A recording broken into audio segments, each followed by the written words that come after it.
a Midnight Waffles podcast. This is BattleStations, a podcast about the Columbus Destroyers and the Arena Football League. I'm Frank Walker.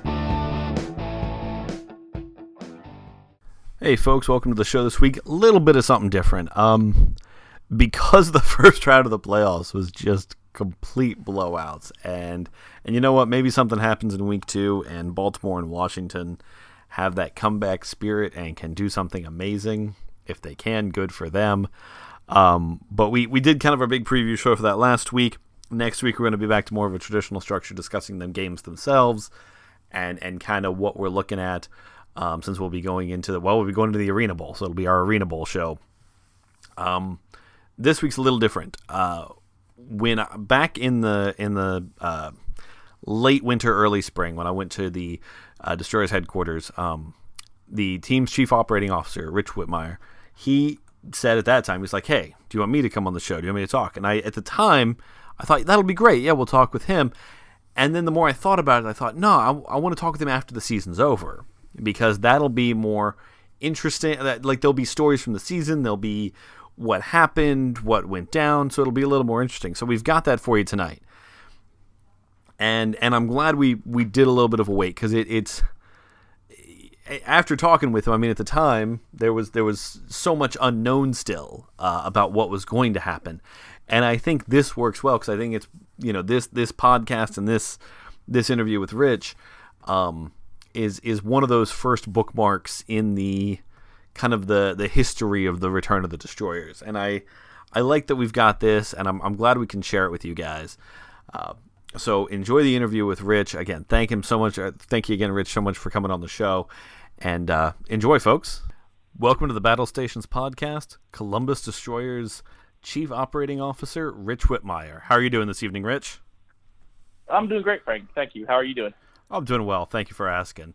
So, I mean, you're, for most people, you're definitely not the face of the franchise, but you're someone whose fingers are in everything, and you're really involved in what starting everything was. So, can you give the fans a sense of what you did before coming to Columbus, coming to the Destroyers? Sure. So I've had a long career, mostly in the NBA.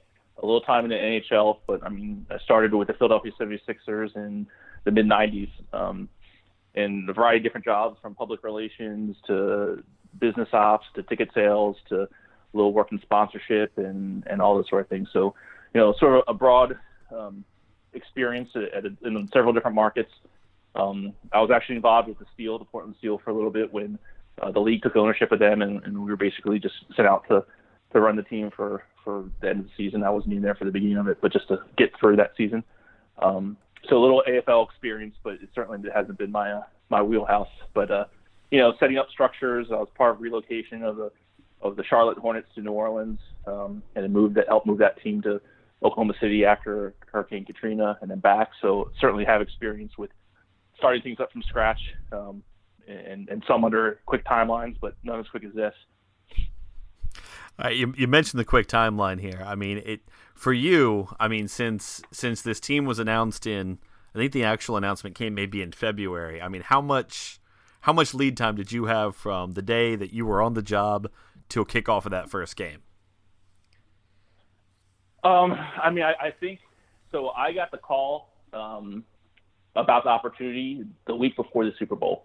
I think it was the Wednesday before the Super Bowl, and I went out to Atlanta to meet with Commissioner Bo and President Adams, and sit down and talk with them. They were in town for the Super Bowl, and at the time I was working at Auburn, which was a quick drive in, and we talked, and that was a Thursday, I think, and by Monday I was working for the team, and probably that was early mid-February, and then April came real quick, and we were just reminiscing the other day about working from hotel lobbies and everything else, because I mean there was no staff. Dominic Jones DJ was involved on the football ops side, and it was just us looking for office space that you've seen, and that's still under construction, but getting better. To hiring full-time staff for ticket sales and game presentation and ticket operations and PR and everything else, and then football side. So probably about 60 days, I'd say. And, it was kind of funny leading up to that time, too. We talked a lot about our home opener in May, because our first 3 games were on the road. So, all of a sudden we realized, like, shoot, there's a bunch of stuff we need to be ready for the regular season opener, even though it's not at home.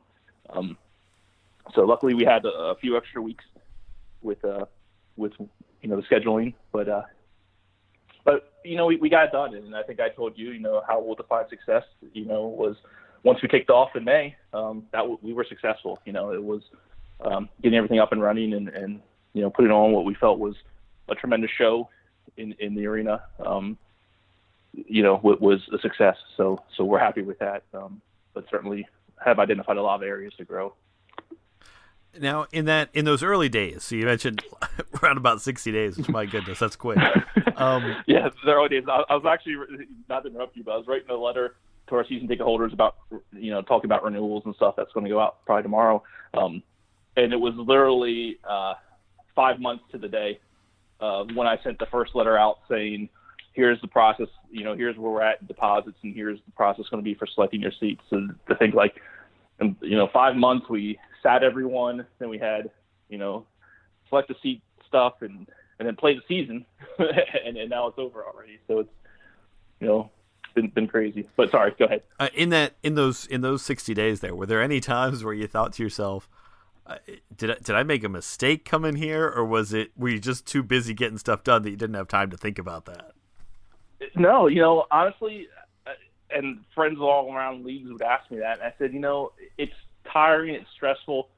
At the same time, I'm waking up at 5:30 in the morning and, like, with no alarm, right? I'm just ready to go and ready to start banging out emails and taking on what's next. And I've told a million people, if you're in the industry that I've decided to be in, and this doesn't get you charged up, then you're in the wrong industry, right? Because we had the opportunity to create something from scratch. And so often organizations just take so long to make decisions. And we didn't have that luxury. It was like, okay, this looks good. Let's do this. And we have to build an organization that's okay to fail, right? Look at all the different things and say, okay, we tried that, it didn't work, so we'll move on. And we couldn't get hung up on the hurdles that were going to take a little longer to fix, because if you do that, if you've got 18 things in your checklist for the day, you get hung up on number 1, then you get none of them done. So, all right, that's not happening today, so let's just move on to number 2 and get going on that. So that's sort of the approach the whole organization took, and it was pretty successful given the time frame. I think we made more right decisions than wrong by far, especially given the information we had at the time to make them. Now, after being in Columbus for a season, I mean, you've been in New Orleans, Philadelphia, you mentioned, down in Alabama at Auburn.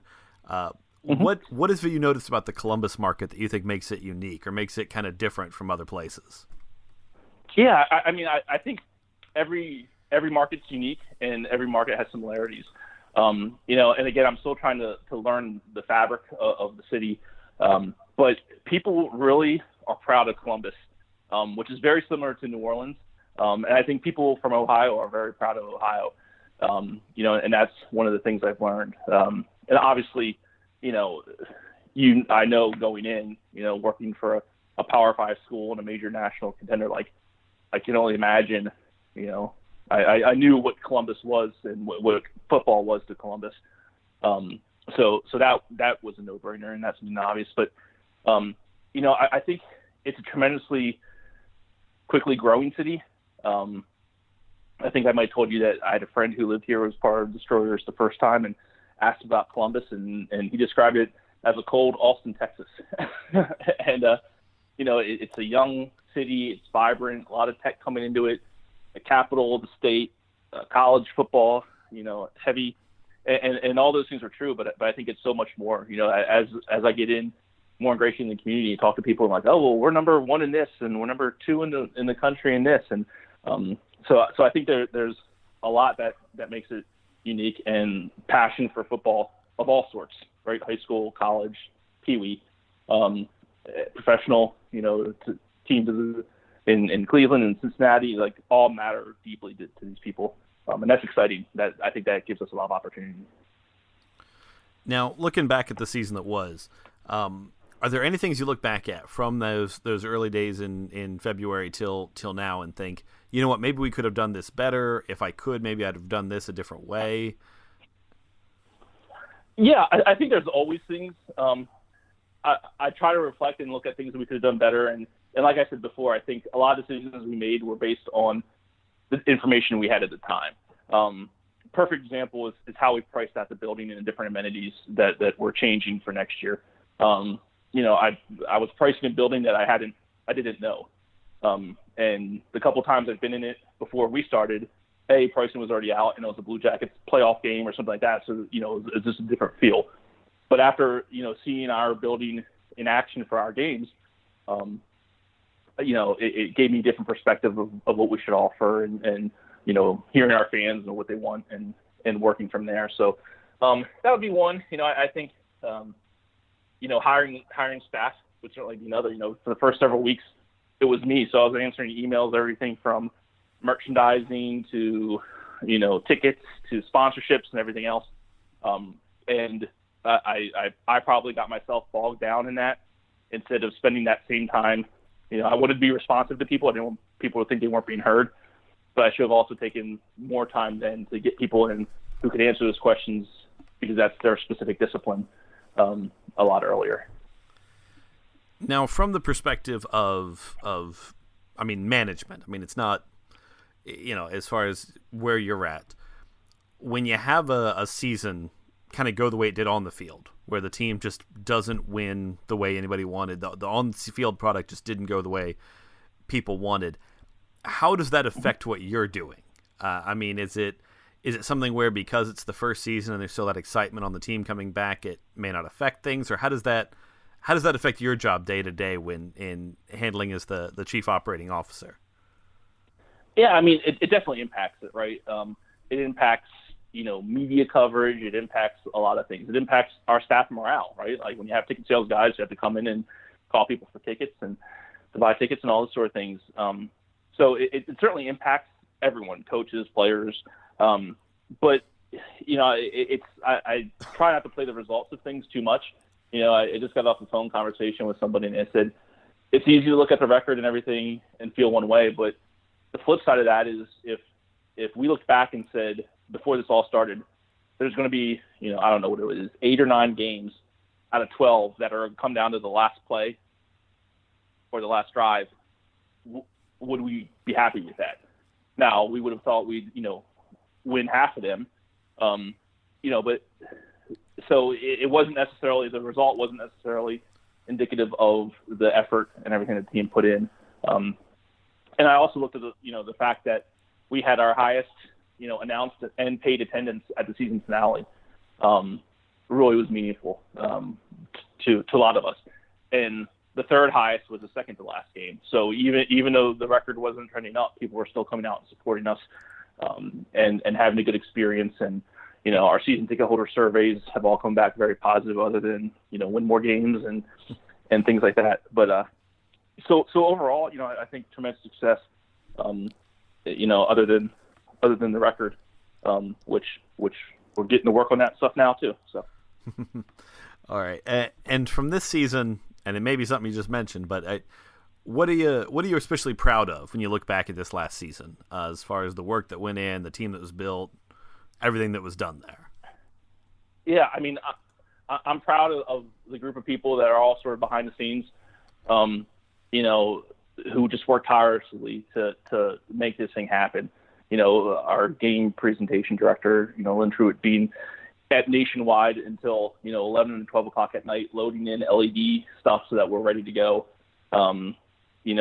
Just people, just everyone sort of had the attitude of like, let's just get it done, all right? Like let's just do it. We had, we're one of the top teams in sponsorship revenue, and we had 30 days, right? Like 60 days. Those things take a lot of time to get done.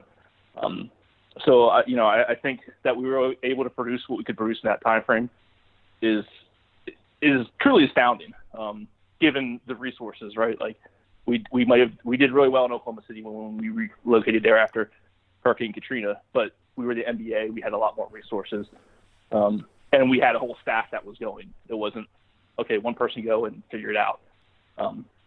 So I think just the passion that the group that I get to work with, every day and most nights, put into accomplishing this, and not worrying about egos and not worrying about credit and not worrying about, arguments that you have because you're spending 15 hours a day with somebody and you're exhausted and everything else, just moving on from it and getting things done is what I'm most proud of when I look back on the last 6 months. Now, something I've noticed coming across, just reading, interacting with different fans and whatnot, and talking with people fans around the league.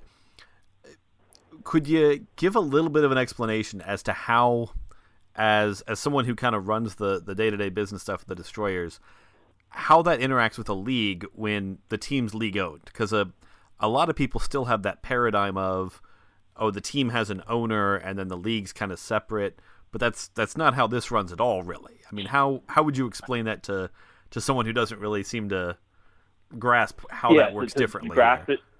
Yeah, I mean, I would say it's every pro team is a little different in how they operate. That has a traditional owner and their management of it. But a lot of teams have owners that you work with.